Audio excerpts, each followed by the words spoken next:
Hello, Christ is in our midst. I'm Father Kevin Long of St. Elias Antiochian Orthodox Church in Newcastle, Pennsylvania. Today is Sunday, July 5th, and here are the readings for today. The first reading is from St. Paul's letter to the Galatians, chapter 5, verses 22 through 26, and chapter 6, verse 1 through 2. Brethren, the fruit of the Spirit is love, joy, peace, patience, kindness, goodness, faithfulness, gentleness, self-control. Against such there is no law. And those who belong to Christ Jesus have crucified the flesh with its passions and desires. If we live by the Spirit, let us also walk by the Spirit. Let us have no self-conceit, no provoking of one another, no envy of one another.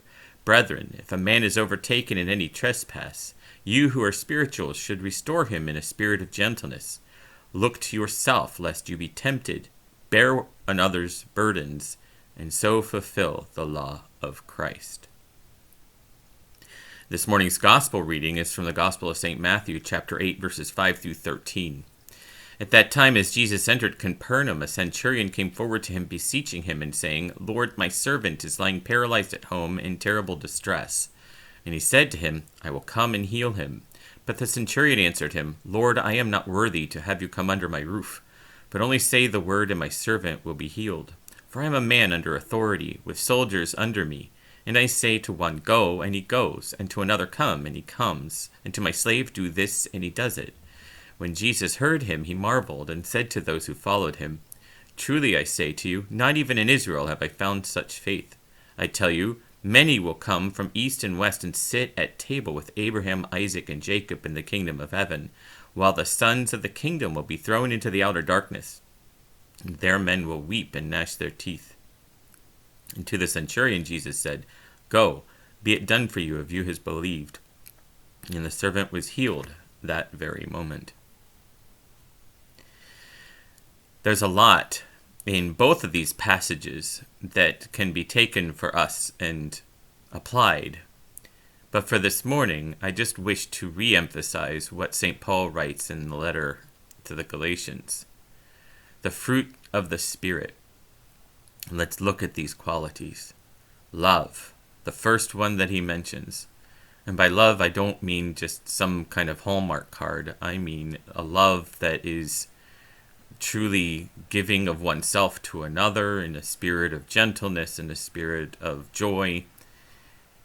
That's what the kind of love is that comes from God himself. It's a tough love, but it's a beautiful love. It's a love that isn't just sappy or saccharine, but it's deep and it's pure. And it's able to endure whatever adversities may come along. Because with it comes these other things, joy. How often do we take joy in the things that we do? Do we take joy in the things that we do? If you do things and you have not joy, I don't know why you do them. I know some people do them out of a sense of duty or obligation. Well, neither one of those are qualities of the Spirit. I don't see them. Let's look again. Nope, they're not there. So joy should be one of the qualities that we embody when we do the things that we do. There should be joy in bread baking. There should be joy in taking care of an elderly relative. There should be joy in just about everything that we do. Of course, there are some things that are not joyful at all, but even there, the darkness or the sadness or the sobriety of it all one day will be overcome with, joy. Peace. Peace is perhaps one of the most important things that we could embody in this day and age, because we are on all sides at odds with one another. There are certain people who want to do things one way, and there are people who want to do things the opposite way. And there are people who believe this one way, and there are people who believe an opposite way. But peace is a spiritual gift. It is something that comes from God. And the only way that you can get it is by making sure that God is included in whatever else is going on. Remember, the word peace, as we have it, comes from the Latin word pacem, which literally means the gap, the space between wars. That's not what we're talking about here. What we are talking about is a peace that comes, that passes all understanding and comes from Christ himself. He promises us his peace, and that's the peace that we need. Patience. Patience is also important in this day and age. Kindness, goodness, faithfulness, gentleness, and self-control.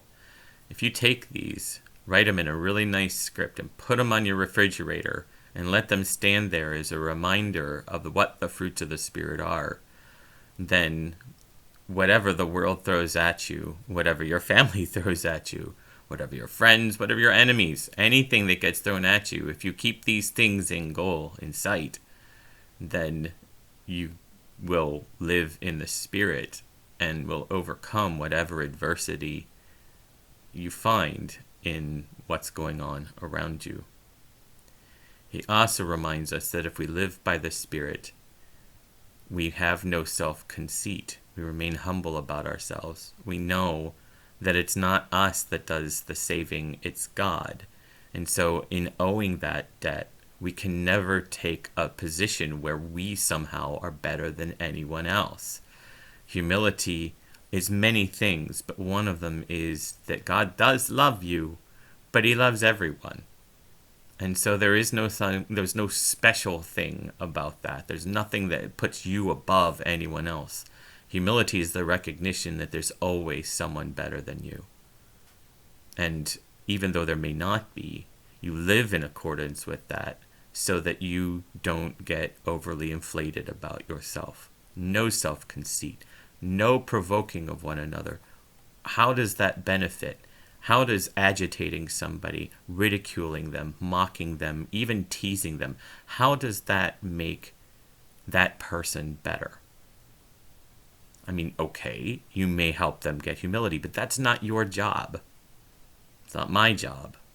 And so provoking one another is a fruitless journey. And no envy of one another. What is infinity plus 1? It's still infinity. So if someone has a little bit more than you on this plane of existence, what difference does it make? Because when we're in the next life, we will all bask in the glory of God. And one person won't have it any better than a person next to them. And so there is no need for this kind of envy. All it does is corrodes and creates contempt. And so if we take those things and we put them with the gifts that were mentioned above, we have a way of living that will keep us healthy and calm and able to endure whatever hysteria there is in the world at this time. It does not mean that we don't work towards the care of the other. We still continue to do our good work of helping everyone understand that they are loved and helping everyone be treated as they deserve to be treated, which is, being made in the image of God, everyone is worthy of God's love and God's mercy. And so, again, bearing in mind that love and the living in the Spirit has no self-conceit, no provoking of one another, no envy of one another, but instead embodies the pure virtues of love and joy and peace and patience and kindness and goodness and faithfulness and gentleness and self-control.